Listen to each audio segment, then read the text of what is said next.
All right.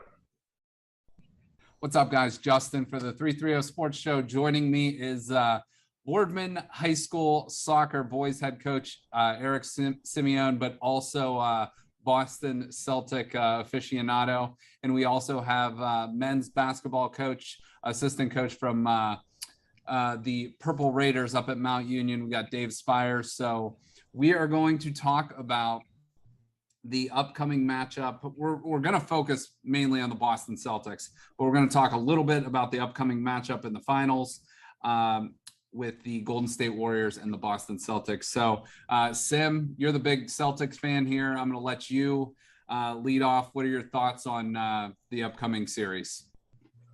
It's exciting to be back in the finals, but it's going to be challenged. It's going to be I think it's going to be a hard one.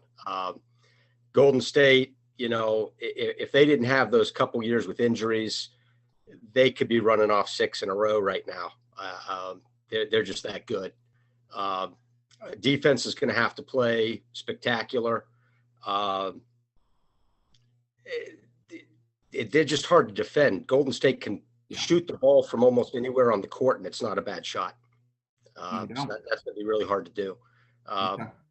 So, I mean, it's going to be a very, very big challenge, but we'll see how it goes. Okay. Dave, how about you? I mean, like we had stated earlier, I think that the Golden State Warriors are the heavy betting favorite. I mean, they got the pedigree. They've been there before. They know what it takes to get it done. They got some of the best shooters of all time, and they got some depth. And Boston Celtics, they're young, but I think they're ready. I think if they can stay healthy and they can guard, they can be there. They can be there, and they've proven in the last series that they can win on the road, and they can win a game 7 on the road. So that's not going to be an issue. But hopefully, you know, I think for them the key is to get some confidence early and potentially win game 1, because you know traditionally the first half for the team that's well rested, that first half for that home team is going to be sluggish. They're going to be, you know, a little out of sync. If they can jump out to a lead in the first game and be holding it, still won. It could make for an interesting series. Yeah. Golden State has, you know, they've been obviously since Kerr took over in 2014. I think looking at it, Boston is the only team with a winning record since Kerr has taken over that head coaching job. Also, since Golden State has moved to that new arena, it's not quite the advantageous home arena that Oracle used to be. That place used to be like a bandbox in there, just echo chamber. Apparently it just doesn't have that same feel. So we'll see how that all goes. But yeah, Golden State right now is, you know, the slight favorite, minus 160, Golden State or Boston, excuse me, plus 130. So if you're a big Boston fan, you think they can win, you know, throw down $100 to win 130. It's worth the investment, but they've definitely gotten over that bubble, you know, from the COVID year, and then getting past the LeBron, you know, Cavs teams. They're there now. You know, they've got there, and like Dave said, they're a young team, but they've been proven. You know, they've been challenged, and they're finally there. So we'll see how that all plays out. But we're going to focus this show on the all-time best and greatest Celtics. So we're going to go through kind of a starting 5 here, and then we're going to go through 7 bench players. Now, I was talking to these guys earlier. Boston is probably, I mean, you guys can tell me if I'm wrong, but they are probably, if not the greatest franchise in basketball. I mean, I don't know if the Lakers can even challenge them, but Sim, what do you think about that? The Lakers are usually pretty close with those numbers. I think I was looking just earlier today. They just did the 75-year team, and there were 20 Celtics on that list of 76. And I mean, a couple of them, I mean, they played for Boston, but it wasn't really their career move. And LA was second with 15. So it's usually pretty close that way. Both have the same number of titles right now with 17. You know, it's usually, I mean, if you think about it, I mean, 75 years, Boston and LA have half the championships. Yeah. Pretty close to it. I mean, they're like 2 or 3 away from being 50%. So those are the two teams that have kind of, dominated a lot of those things. I'm sure the Hall of Fame list is the same. But yeah, Boston, I mean, because they weren't just really good in one particular era, they had their 60s teams, they had their 70s teams, they had the 80s teams, they've had a couple of good teams here and there since. There's just a long list of players to pick from. This was not easy, even as a big fan. This was not an easy list to come up with. I found myself leaving people off. Yeah, it should be interesting because we're going to keep it at 12. Right. We'll be able to name honorable mentions, but Dave, give us the stipulations that you wanted for this as well. I think if you talk about history, number one, I think you stated it was they had to win a ring. When you talk about a historical franchise that has 17 championships, you can be one of the greatest players ever. If you didn't have a banner put up, you probably shouldn't make the list. Mm-hmm. And the second one, I mean, if you going through the list, there's a bunch of guys on there that I didn't realize played for the Celtics. At one time or another, it might have been 1 year, but the stipulation was they had to be with the Celtics for 5 years. I mean, you look at somebody like Shaquille O'Neal, who obviously would make the list. He was in Boston for a year, and it wasn't one of his glory years. So, no doubt, 5 years, they had to win one championship. Okay, all right. I think that's fair, and I think we've all, done a little bit of research here. And I think, to start this out, this is probably going to be really, really easy. So, Sim, I'm just going to let you lead off. Like, if you had to pick, I see the guy over your left shoulder there, but if you had to pick one Celtic of all time, any era, which Celtic are you going with?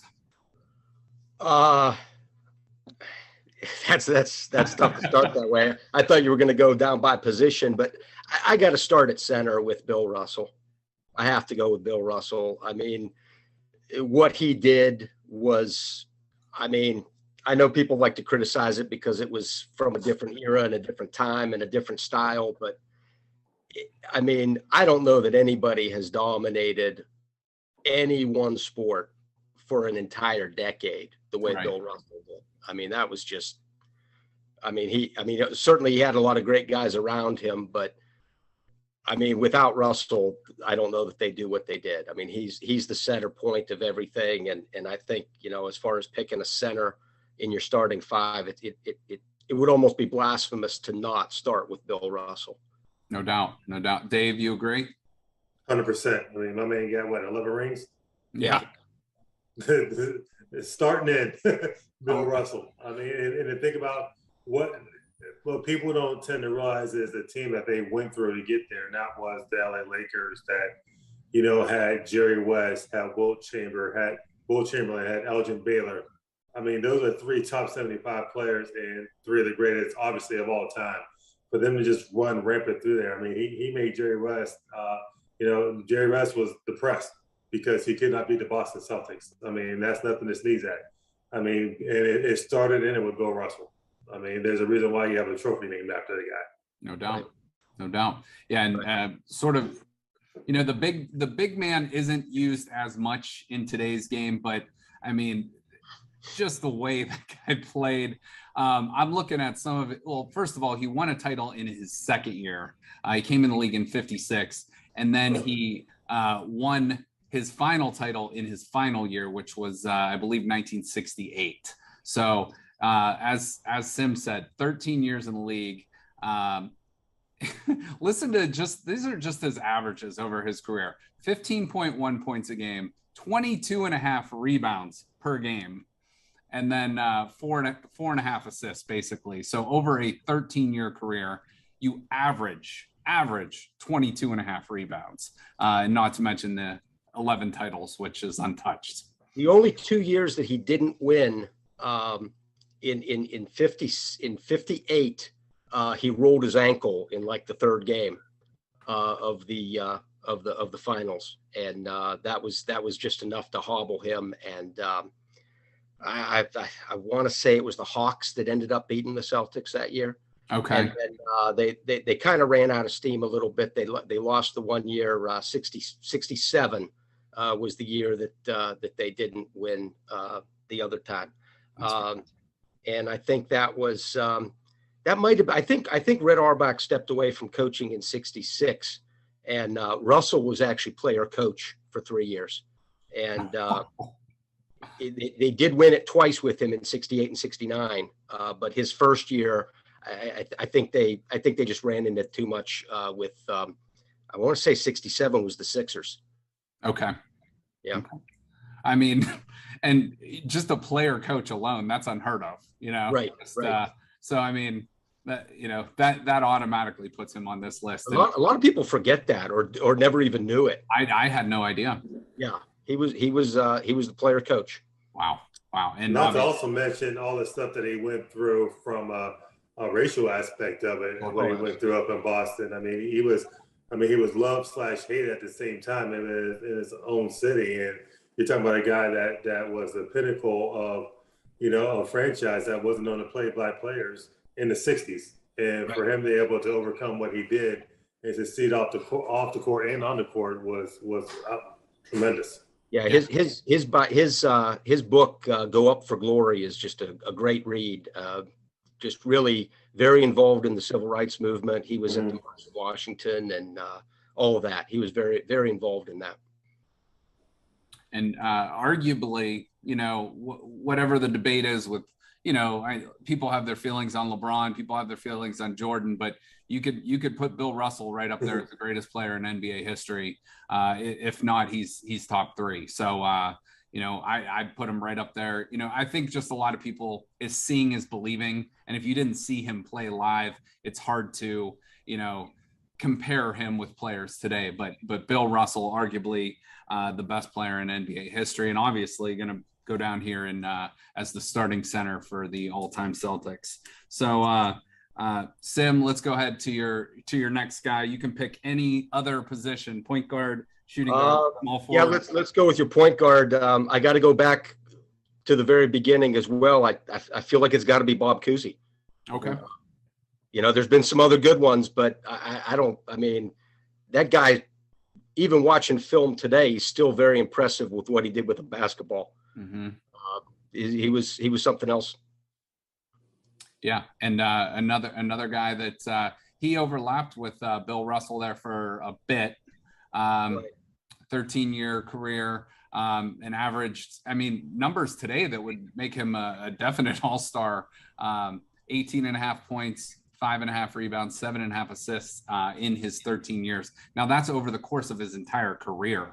So won the MVP in 1957 and a 6-time NBA champion. So a solid pick there. Dave, agree?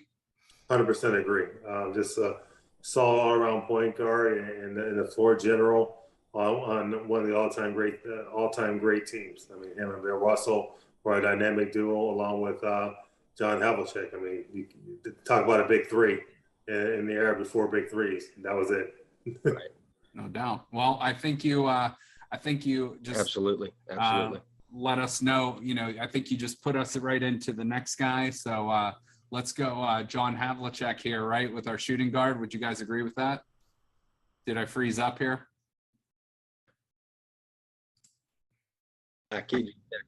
There we go. All right. Sorry about that. I just little technical difficulty on my end, but we're back. So I think where we left off, and I'll edit that out there, but we were transitioning now into the shooting guard position with John Havlicek.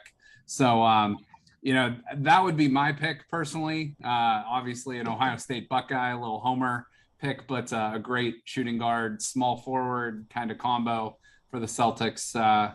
Sim, why don't you take it from there? Yeah, obviously he's on my list. I had him listed as the small forward, but he kind of played everywhere, really. When I looked up his position, they had him listed as small forward, but I don't know that back then they had the same names for positions and the same terminology that we use today. So, because nobody really knows what to classify Bird. I've seen him listed as multiple different Right. types of forward too.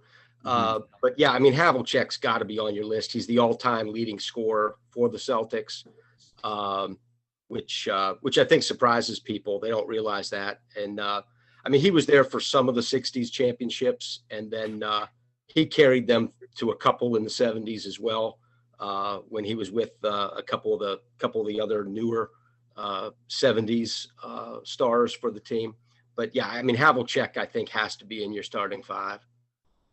Yeah, and I read something somewhere where he only missed like a couple games in his entire career, played through like a separated shoulder in the playoffs, you know, like just an intense player, you know, Right. and with that has some legendary moments, and 16-year career in the NBA. So pretty impressive. Dave, your thoughts? Yeah, I mean, 6'5", shooting guard / small forward. I mean, average 20 points for a career. I mean, that's tough to do. I mean, he was just solid all around. Okay. So the goal here is we want to come up with our unanimous starting five. So I think we're there. I think the next one. I think the next one is a no-brainer. All right. So go ahead. Larry Bird. Larry Bird. Okay. Over Brian Scalabrine?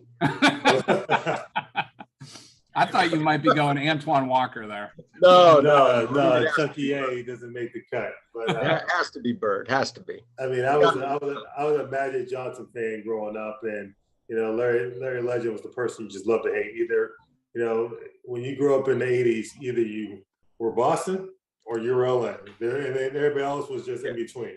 Mm-hmm. Yeah, there were.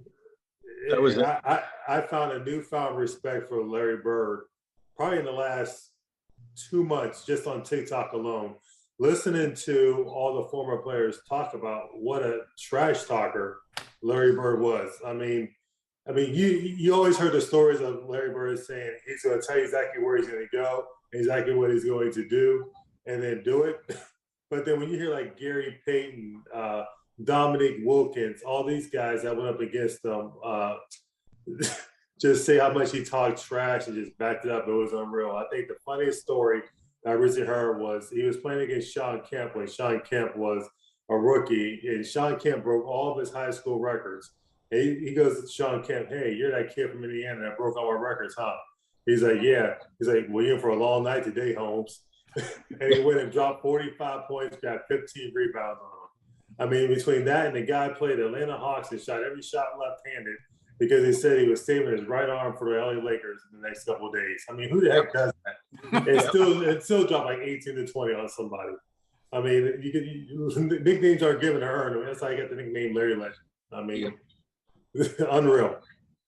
Oh, there's stories that could go on for days Right. about it. I mean, there's just so many classic ones. But do you have Sim? Do you have like a favorite moment being a Celtics fan of Larry Bird that sticks out to you?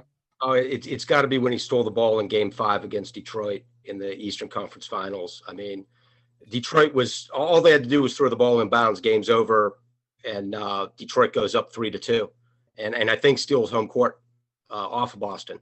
And I mean, he just comes out of nowhere, steals the ball. I mean, there was only like three seconds left on the clock or something like that. He steals the ball, finds DJ cutting to the hoop, makes the pass. DJ lays it in. Boston wins by 1. I mean, that's as legendary as Havlicek stealing the ball in '65. Yeah, and I've never seen that game, but I've seen that replay 100 times. You know, and that classic call by the Boston announcer. Yeah, it's Johnny Most. Yeah, so good. I mean, I remember watching it live, thinking it's over. This is it. They're just it's over, and then just he pulls out this miracle. Mm-hmm. Mm-hmm. Yeah, I think some of my Larry Bird knowledge has come from watching The Last Dance and watching this new this new Laker documentary, and he's painted as kind of an ass in this documentary, but it's good entertainment. And apparently he didn't talk to Magic Johnson for 5, 6, 7 years. You know, their first years in the NBA. He did not like Magic when they first over the college game. He did not like losing to Michigan State in that championship game. Interesting. Okay. It's just a different era. Guys weren't friends. Yeah. Right. I mean, you weren't friends with your rivals. Nope. You didn't go hang out with your rivals. You didn't go on vacation. You got a banana boat with your rivals. Right. Love it. Love it. All right. So we got Bob Cousy, we got Havlicek, we got Bird, and we got Russell. Who else are we putting in the starting five here? Boy, that's the tough one, I think, finding another guard. I mean, I feel like there's a couple of different people you could pick from. I personally, if I had to pick a starting guard after what we already have there, I would either be going with Danny Ainge or JoJo White. I think those are the two that I just personally always liked. I mean, JoJo White was just a spectacular player in the 70s. He kind of gets forgotten about. I don't know what took so long to put him in the Hall of Fame. They did a list one year of the 10 players that were not in the Hall of Fame and should be. JoJo White was number 1. 10 years later, they did the list again. All the other 9 guys got in. JoJo White still wasn't. I don't know. I don't know what the problem there was, but I mean, I'd probably lean JoJo White over Danny Ainge, but I'd be probably flipping a coin between those two. I will say I ranked my guys 1 to 20, and I did not have Danny Ainge in my top 20. So I did have JoJo White right towards the bottom of that list. But so I'm good with him. If Dave, what about you? What do you think? Yeah, I'm kind of agreeing with you. Ainge was on I ranked, I think, 16 guys, and Ainge was in my after mention. And if we're going straight guards, I would go JoJo White as well. Will be my next guard on the list. Okay. I have another guard I would like to put in there, but I think that encapsulates his entire NBA career, not just with the Celtics. But we'll talk about him, I'm sure, when we get to the bench players and honorable mentions. So I think I know where you're going. So let's go to the bench then. And real quick, by the way, because I didn't say this on a recording, but I texted it out. I had to look. The Celtics have, and I mean, they're going to run out of numbers soon. I mean, they have 23 retired numbers. You said 23. 20, and like Red Auerbach is retired as number 2 because he's considered the second most important person in that franchise's history. But you just go down the list, and I mean, Walter Brown's number 1. They retired number 1 for the original owner too. Okay. Yeah. Walter so you got two numbers that are retired that aren't even for players. Interesting. Right. And then I believe Dave Cowan's number 18 is retired, but before him, there's a name retired, Losky. Right. Is that, am I pronouncing that right? Yeah, that was his nickname. I forget what his full name was. He apparently didn't want his number retired. He wanted somebody else to be able to use it. And then they ended up retiring it anyway. For Dave Cowan. Dave Cowan's like, God, you can retire that 18 for me, man. Yeah. All right. So let's go. Now we're going to go kind of like how things are now, positionless basketball. So we don't have to have any sort of specifications for these next 7 guys. It's just the next best 7 Boston Celtics you think of all time. So we got Bob Cousy, JoJo White, John Havlicek, Larry Bird, and Bill Russell already in the starting 5. So Sim, we'll start with you. Who's your 6th man, or who's your next best guy coming off the bench? Oh gosh, next guy. I'm gonna go back old again with Sam Jones. He's kind of forgotten about. He was the shooting guard back when Cousy was the point guard, and I think he came in a little later than Cousy and stayed a little longer. But I mean, he was the other guard that was part of that whole stretch there when they were winning 8 in a row. Yeah, 10-time NBA champion. Yeah. That's all right. And his number 24 also retired by the Boston Celtics. So right. I'm good with that. Dave, any disagreements on that one? Nope, not at all. Okay, Dave, let's go to you for the next one you got. I was debating between 2 guys, and I got to go with the guy that I'm most familiar with, and that's Kevin McHale. Forward/center, 6'10", 18 points a game, 7 rebounds. And when you just think about, I mean, the guy really couldn't jump that well, but he was physical, more physical than what his frame would lead you to believe. But more importantly, being a big guy, his footwork in the post was really second to none. Besides Akeem Olajuwon, in my opinion, the guys that I've seen in that era, it was Akeem Olajuwon and then Kevin McHale for footwork. I mean, that guy made the up and under look easy, and just his turnaround jumper and how he used the backboard. I mean, you can really teach a big man how to play by watching Kevin McHale. So my first big man on the bench was Kevin McHale. Okay, Sim, you agree? Yeah, I mean, he's obviously on my list. I mean, I think he was the sixth man. I think he did win the sixth man award one year. A couple times, yeah. Because he wasn't a starter right away. No. Back when they had Cedric Maxwell and those guys, ML Carr, he came off the bench for the first couple years. But yeah, his post play, his like you said, his up and under, even his fadeaway jump shot. I mean, he was always fun to watch. He did things that I don't know how somebody that tall and lanky was able to move the way he did. It was almost awkward at times, but it worked. And here's my interesting footnote to Kevin McHale. I think this is really interesting. First of all, like, he's a little bit before my time watching basketball, so I kind of remembered him as that random tall dude on Cheers every now and then. Right. Yeah. He was. But he was actually acquired. So I don't know what Boston sent, but they acquired Robert Parrish and a first round draft pick, which became Kevin McHale. So talk about a win in a trade there for from the Golden State Warriors. Yeah, exactly. Yeah, so, Robert Parrish was with Golden State. Mm-hmm. So staying relevant. So a very interesting trade and a win there for the Celtics. So absolutely. We have Sam Jones and Kevin McHale. Sim, why don't you give us your next guy? Let me see what I got here. I've got a couple more to pick from here. I'm going to say I've got Paul Pierce. Okay. I think as far as any of the more modern players, I think he's the one that sticks out the most. I know he didn't win a title until they brought some other guys in with him, but I mean, he was the workhorse for Boston for years before they were able to get him some help with Ray Allen and Kevin Garnett. And he was still a central piece of all of that, and he's very revered in Boston, obviously. Yeah, I heard the strippers like him a little bit too. Well, anybody that's using hundreds instead of ones is going to be liked. No, but I agree. I mean, he played 15 years in Boston. He had a great career. I as a Cavs fan, didn't really like him all that much, but that's, I think, a sign of respect because you realize his excellence and how good he was. So yeah, I think he deserves to be on this list for sure. Dave?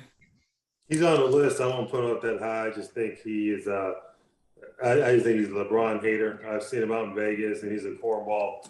But he did on the court. I mean, he could play, get back it up, but I just think he's definitely all-time great Celtic, but I wouldn't put him in the top 10. He's probably around me, probably around 11 or 12, but there's some personal hate that goes on in that. There's some Regency bias that goes along with that. Okay, all right. That's always allowed. That's all right. Yeah, but he is in that top 12 group. So yeah, he makes the squad. He makes the squad. We'll wheel him out in a wheelchair, see what he can do. So exactly. All right, Sim, who's your next guy? Who else I got on the list here? I got Dave Cowens. Kind of a forgotten guy from the 70s a bit. Does have 2 titles. He was the center. He was the big man for that decade. And the 70s was a weird decade if the Celtics dominated the 60s and the Celtics Lakers dominated the 80s, the 70s was kind of all over the place. And really, I mean, Boston might be the only team that LA might have 2 in there. Okay. We freeze again? No, we're here. I think Sim might have froze up there. All right. Well, since he's frozen up, Dave, give me somebody else on your list that you got.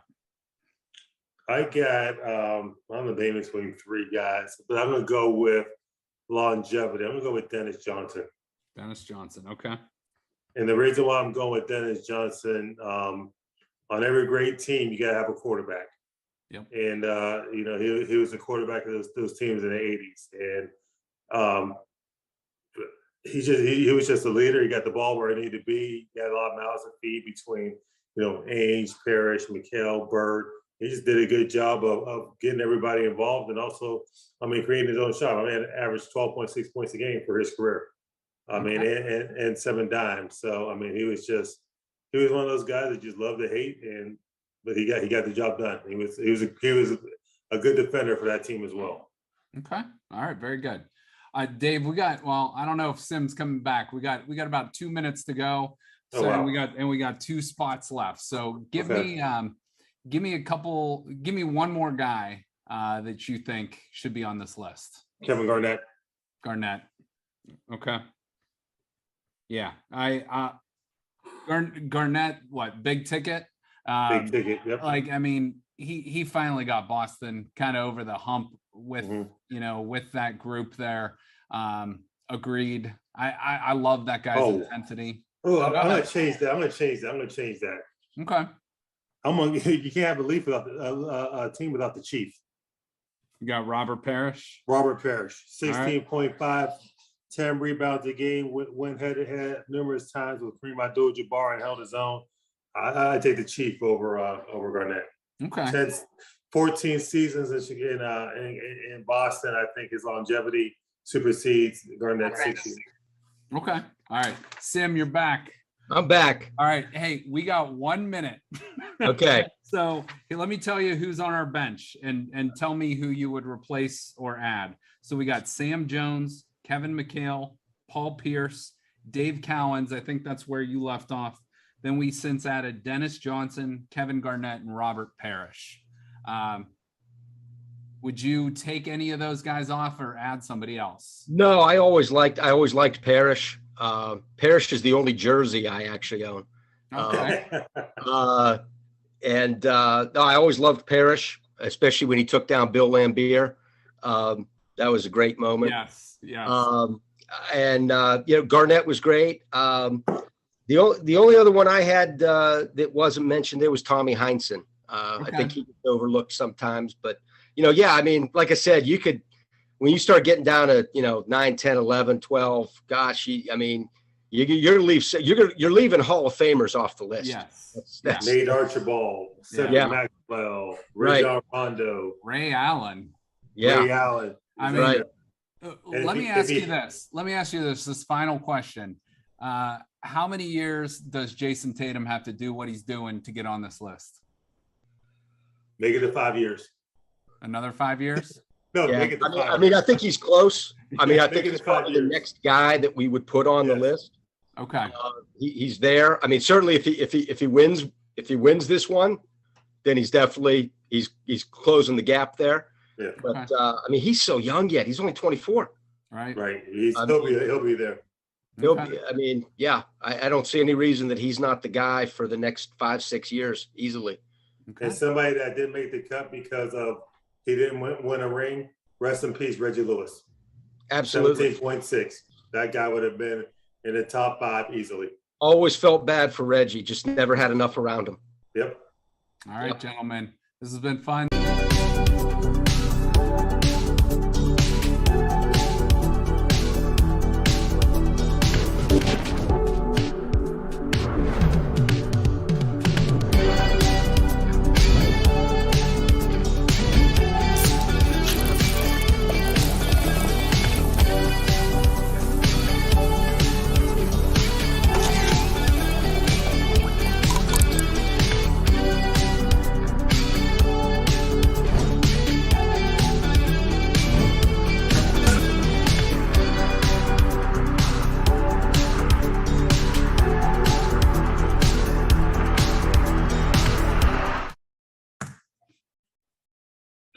All right, we're going to do our Golden State Warriors all-time roster. Now, if you're a Cleveland Cavaliers fan, probably a lot of these members that will be on the all-time roster that are current players and that the Cavs had to face in 15 through 18.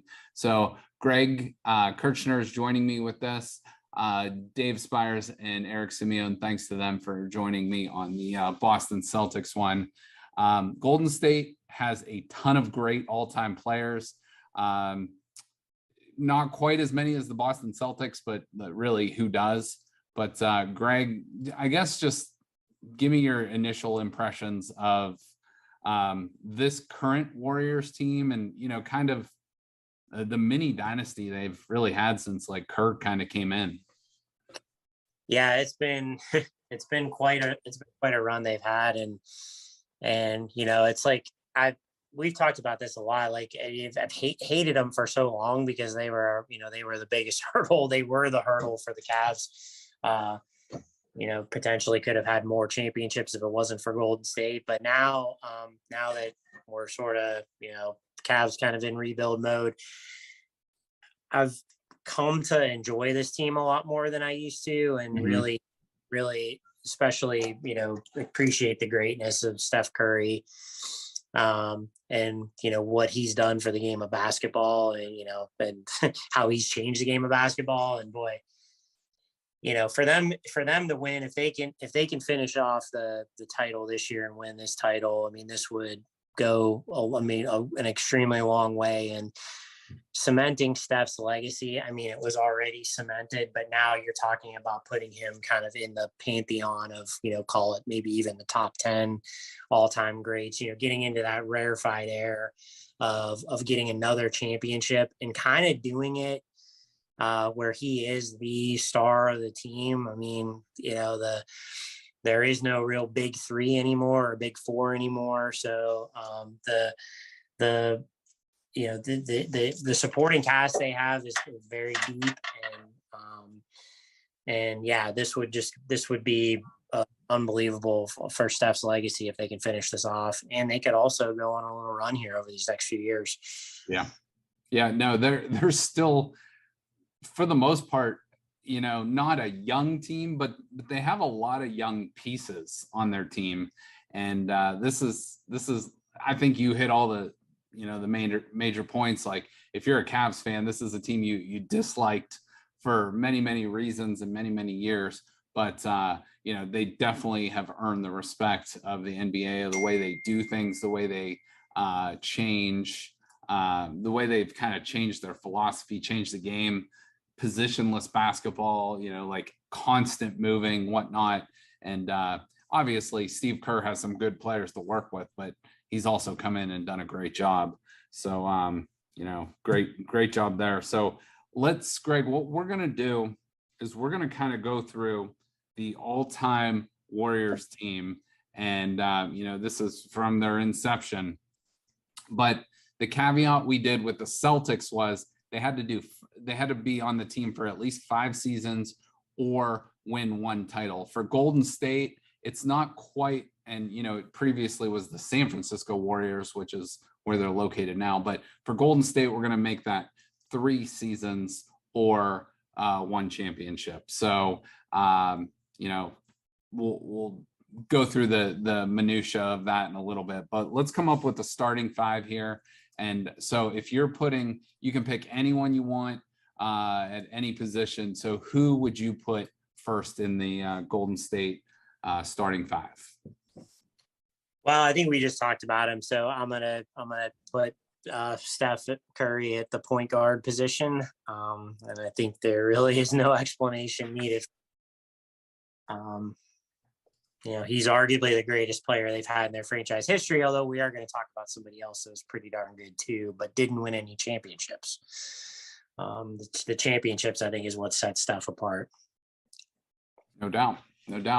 All right, yeah. So Steph Curry, I think he came in. I think he's around the 10-year mark right now in his career. 2011, I want to say he came in the league. But 2009, believe it or not. 2009. Wow. So yeah, he has been around. I guess he is 34 years old. So he's been around for longer than you think. But already the league's all-time, leading 3-point scorer, passing Ray Allen. So Steph Curry is going to be the point guard. All right. I'm going to go at the complete opposite end of the spectrum, and I'm going to go with the big man, and I'm going to go Will Chamberlain, because he was a huge part of that franchise for a while, playing the center position. Just some numbers that are absolutely ridiculous and mind-blowing, that really can't even be topped. Obviously played for some different franchises as well, but Will Chamberlain is going to be the center that I'm going to go with. You agree, disagree? I mean, it's kind of hard to go against Will Chamberlain. Well, let's see. His career stats with the Warriors were he averaged 41.5 points and 25.1 rebounds. So I think I'm probably going to have to agree with your pick there. Pretty decent. So, oh man. Yeah. So, I mean, when you got Steph Curry at the point guard and Will Chamberlain at the center spot, I think you're doing okay. I saw a stat, and I don't know if this was on when he was with the Warriors or not, but one season he actually averaged 48.5 minutes a game. So he never came off the court, and then played obviously a little bit in overtime in a couple games. So that's one of those like unbreakable records that you will never see broken. So, all right. So Curry at the point and Chamberlain at center. And I'll tell you what, for the shooting guard, small forward, power forward, we'll just say one more guard and two more forwards. So that's how we'll do it. So I'll hand it back off to you. Yeah, so I'll go to kind of one more old timer at the forward position and go with Rick Barry. So he played 8 years of his 14 in the NBA Warriors. Yeah, and definitely the underhanded but highly effective free throw shot there. I mean, you can't really beat what he did in his 8 years playing for, I guess, would he have been Philadelphia? He was Golden State for a lot of that, I guess. But nonetheless, 8 years with the Warriors franchise, made an all-star in every single one of those seasons, and was first team All-NBA in 5 out of those 8 seasons. So clearly one of the all-time great NBA players altogether, and certainly one of the all-time great Warriors. And his all-time, he played a little over 1,000 games in the NBA, and kind of make fun of the granny shot a little bit, but 89.3% free throw shooter in his career. So nothing to laugh at. Honestly, don't know why some of these guys that shoot 40% at the foul line don't adopt that, besides the fact that they might probably just think they'd get made fun of for doing it. But right. I mean, there's a reason why they shot that way. It's kind of easy muscle memory. And even if you go out in the backyard, like right now, and shoot about 20 of them, like you kind of get a rhythm, but I think it's just probably the optics of doing it wouldn't be good. Yeah. But Shaq, at some point in his career, they try everything else. Yeah. There was a kid at the University of Florida that did it a couple years ago. And, that was kind of a big deal. I want to say it might have even been last year, the COVID year. But I remember, he kind of like took that free throw style on. I can't remember his name, but he shot a high percentage shooting that way. So why not? Yeah. So, I mean, it's pretty solid picks there. Curry, Barry, and Chamberlain. All right, I'll take the next guy. And the next guy didn't play very long for Golden State, but I think we all know him very, very well, especially if you're a Cleveland fan. He did, unfortunately, win title over the Cavs back-to-back seasons in 2017 and 2018. Kind of took the, a great Golden State team to an elite, untouchable, maybe the best team in the NBA. And that's Kevin Durant. So Kevin Durant probably at the end of his career won't be thought of as, a Golden State Warrior. He might be considered OKC, might be considered Brooklyn Net, whatever it might be. He's kind of, moved around a little bit, but he did win 2 titles with Golden State. And he was the piece that came in after the Cavs knocked off Golden State and just took them up to literally an untouchable level that, no team could touch until the injury bug hit them against the Raptors in the finals in 2019. So I'm going to go with Durant at the other forward position. Again, only played there, 3 seasons, but 3 pretty good seasons. Got to the finals every year, their leading scorer, and probably, you could argue him or Curry, which one was the best, but if you're arguing Steph Curry or Kevin Durant, that's a good argument. Yeah, I would probably argue he was the best player on the team in those 3 years. So yeah. All right. Well, I guess we'll round it out. We don't have to look too far back for this one either. Actually, we look to the current roster. So for the other guard, I'll go with the other Splash brother. I mean, Klay Thompson. I think we've maybe forgotten a little bit the last few years. He's been bitten, unfortunately, really badly by the injury bug. And if you watch him play now, he still has flashes, but he's not, he's still honestly a shell of what he used to be. But his contribution to those championship teams and is immeasurable, really. And just again, him and Curry revolutionized the way the game of basketball is played. So we'll round out our starting 5 with Klay. Yeah. And I mean, this year he's back 21, basically 21, 4 and 3 a game, but that's coming off of basically not playing for 3 seasons. So he, I can't argue with that pick. And I guess I should apologize for saying he's a shell of himself, because I swear he still looks like it. But if he's putting up, I didn't realize he was quite putting up those numbers, but he still doesn't look like what he used to look like. And that's a testament to his talent. So I guess maybe I won't say a shell, but he's still not what, you could still tell that he's not fully back, and to put up those numbers is extraordinary. No doubt. And when you have the best shooter in NBA history on your team, you're going to get overlooked. But he is arguably a top 7, 8 shooter of all time in the NBA.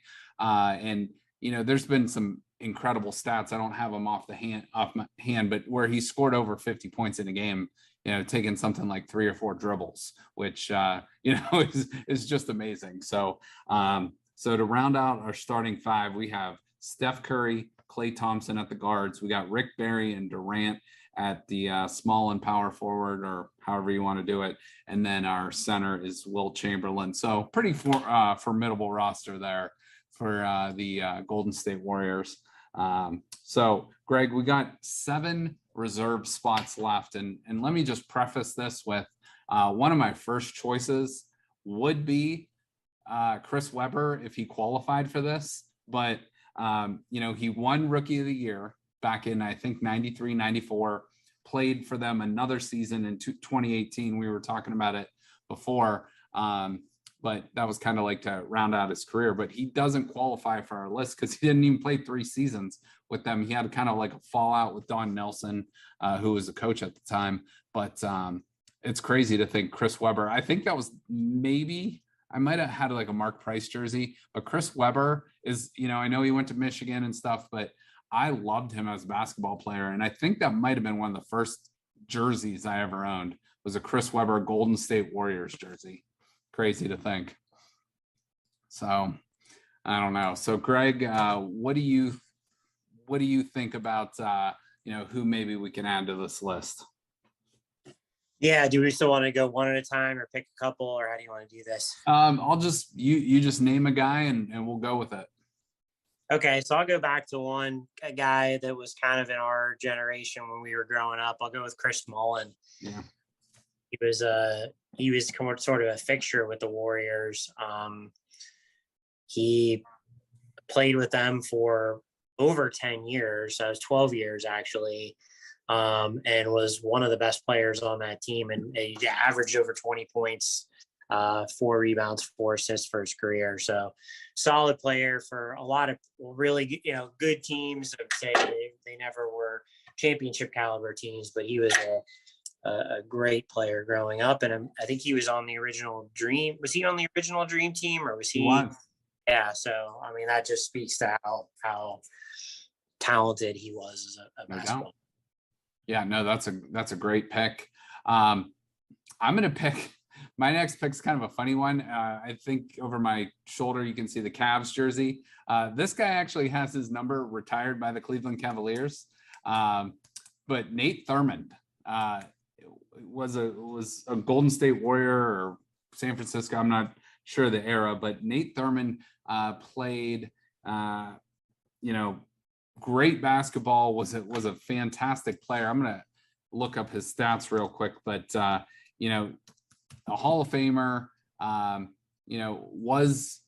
Was with the Cavs for a while, but played many years. He played from 1963 to 1974 with the Golden State Warriors, and over his career, he averaged. Let me see here. He averaged, 17.5 points, over 2.5 block, almost 3 blocks a game, almost a steal a game, and then 17 rebounds a game. So I'm going to say he makes the cut for this list, coming in at that probably power forward, smaller center role for Nate Thurmond. Yeah, that's a good one. He had one season where he averaged over 20 points and 20 rebounds, which is just almost unfathomable. Insane. I guess with my next pick, I will reluctantly go with Draymond Green here. I mean, I didn't say reluctantly. I say that tongue in cheek. He absolutely deserves to be on this list.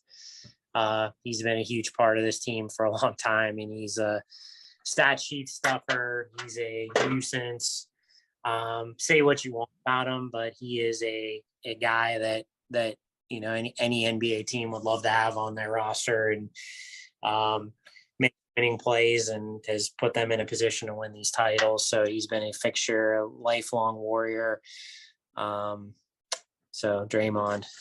Okay. Yeah, I mean, he's kind of what you would call, like the glue guy. He does all the dirty work. He's a guy you don't want to play against, but you want him on your team.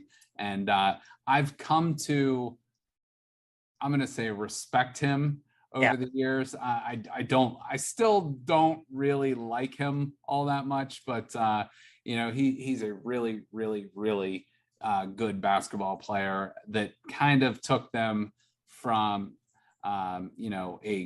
a good team to an ascending team with, that core of Curry and Klay Thompson. And obviously we all know the story of him calling Durant to join their squad. So I think that's a solid pick there.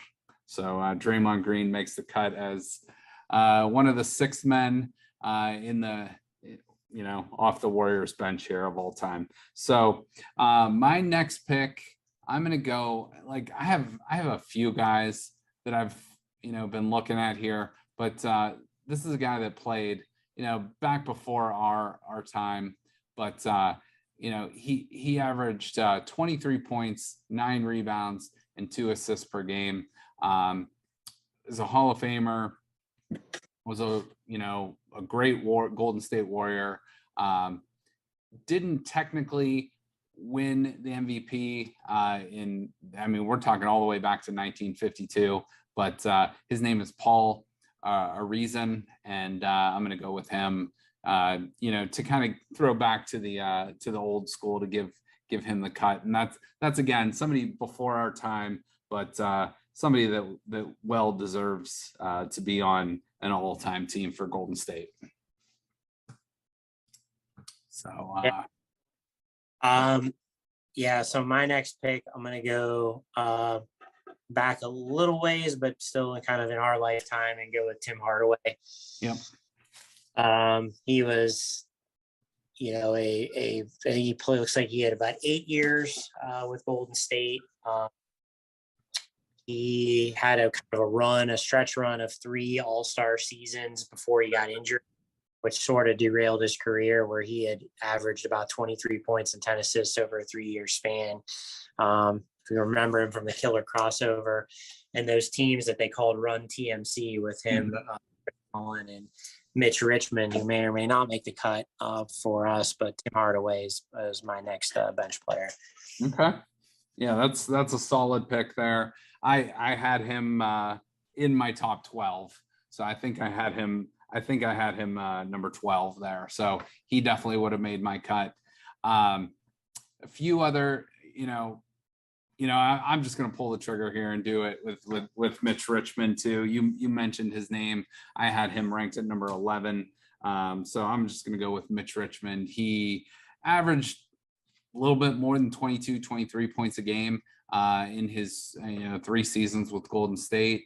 And again, you mentioned that Run TMC combination with Hardaway and Mullen, but unfortunately he was traded to Sacramento and was, a formidable force on that team, going forward. But Mitch Richmond was arguably one of the best Warriors of all time, and he's going to make our cut for this list. So, Greg, we got one more spot open. So we've listed 11 guys here. So I guess we can kind of, amongst you and I, decide who we want to add as our 12th man here. So I have 2 guys left on the list that I jotted down, and it's Baron Davis and Latrell Sprewell. So having others put them out there, or if you have a preference between the guys I put out there, go ahead and be the tiebreaker here, because Baron Davis had a fun run with the Warriors. He also went to a lot of different clubs, but they had that one playoff run where they knocked out Dallas when Dallas was the best team in the NBA in the first round, and Dirk was MVP, and they took him out in the first round. And Baron Davis had some crazy games and moments in those games. So he's a great Warrior. Latrell Sprewell, I guess, might be more of a no-brainer on this list if he didn't choke out his coach. So I don't know what to do with him. I was going to say, better put him on the list or he's coming for you. Yeah, exactly. So, but yeah, anyone else or any thoughts? Well, I had a couple more listed, but Baron Davis, I'm going to defer to guys that I've actually seen play. So I'm just going to name off some of the other guys I had: Neil Johnston, Tom Gola, Purvis Short, which some of these guys I don't know much about. The one guy I do remember hearing about a little bit, I couldn't have told you what, how he played the game or whatever, was Eric Sleepy Floyd. He was like a mid 80s type guy, played in, like the late, or the Jordan era when he was coming up. And Alvin Adels is a guy that Golden State Warrior fans hold in high regard, but I don't think he's going to make our list. Paul Smith and Jamal Wilkes were 2 other guys, but I had Latrell Sprewell ahead of Baron Davis on my list. Latrell Sprewell, you could argue, was the best shooting guard in the NBA for 1 or 2 seasons there, outside of Michael Jordan, that you could put him, as a first, if not first, but a second team all NBA player, back in the height of his playing career. So I think we're going to go with Latrell Sprewell. That way he's not showing up at either one of our houses and choking us out. But real quick to review: Curry, Steph Curry, Klay Thompson, Rick Barry, Kevin Durant, Will Chamberlain as the starting 5. Then coming off the bench, we got Chris Mullin, Nate Thurmond, Draymond Green, Paul Arizin, Tim Hardaway, Mitch Richmond, and Latrell Sprewell. Pretty solid list. And so, Greg, let's just wrap this up with real quick. Golden State is a decent favorite in this final. So how do you see this all playing out? What's your pick, and what do you think? Yeah, I think it's going to be a great series. I really do. I think Boston, again, 2 teams I don't like, but I think Boston is a tough matchup for Golden State. Jason Tatum is going to have to be great. He's going to have to be the best player in this series. But I do like Boston's depth. I do like their ability to defend. That all being said, I think the Warriors win the series in 7 games. That's going to be my prediction. Okay. Yeah, before the playoffs started, I had Phoenix beating Boston in 7 games. I'm going to stick with the Western Conference, and I'm going to say Golden State wins in 6 over Boston. I just think they have the better team, even though Boston has maybe the up and coming best player. So yeah, we'll see how that all plays out. All right, real quick, last question. So you have Steph Curry, Klay Thompson, Rick Barry, Durant, and Wilt Chamberlain going up against Bob Cousy, JoJo White, John Havlicek, Larry Bird, and Bill Russell. Who wins that 5-on-5 game? I was thinking about this when we put this together. This Warriors 5 is I just the inside outside ability, and Durant sort of being that, like, I'm not sure who guards Durant for the Celtics. I actually like the Warriors 5 over Boston's 5, which is kind of surprising to think about. But I do. Yeah, no, I think JoJo White's a nice player, but I would take Curry or Thompson over him, and have him coming off the bench. But yeah, I think I have to agree, which is kind of crazy. Boston's the much deeper all-time roster, but Golden State might have the better starting 5, and maybe playing a little recency bias on that. But either way, it should be an exciting finals. We'll see how it all plays out. And Greg, thanks for doing this. And Greg has them in 7 games? You said Golden State. 8 and 7, yep. And I'm going with Golden State in 6. So that probably means take Boston for the sweep. All right, Greg, thanks, man, and I'll talk to you soon.